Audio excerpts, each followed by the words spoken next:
帮个忙，帮忙砸一下吧。你看你这边这个更严重，轴承都被压扁了。喷一点除锈剂，再来吧。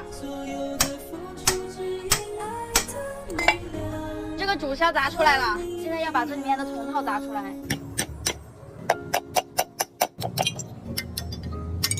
安装新的铜套，这个孔要对准黄油嘴。铜套敲进去之后肯定有点紧，把旧的主销放进去，像我这样使劲敲就可以了。装的时候抹点黄油，然后把这个轴承塞进去，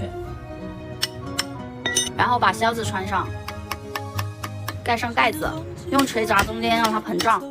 这个东西其实看着简单，其实砸主销的时候特别难砸。今天就修了这一个车，天就黑了。这个风泵生锈了，但是今天买不到了。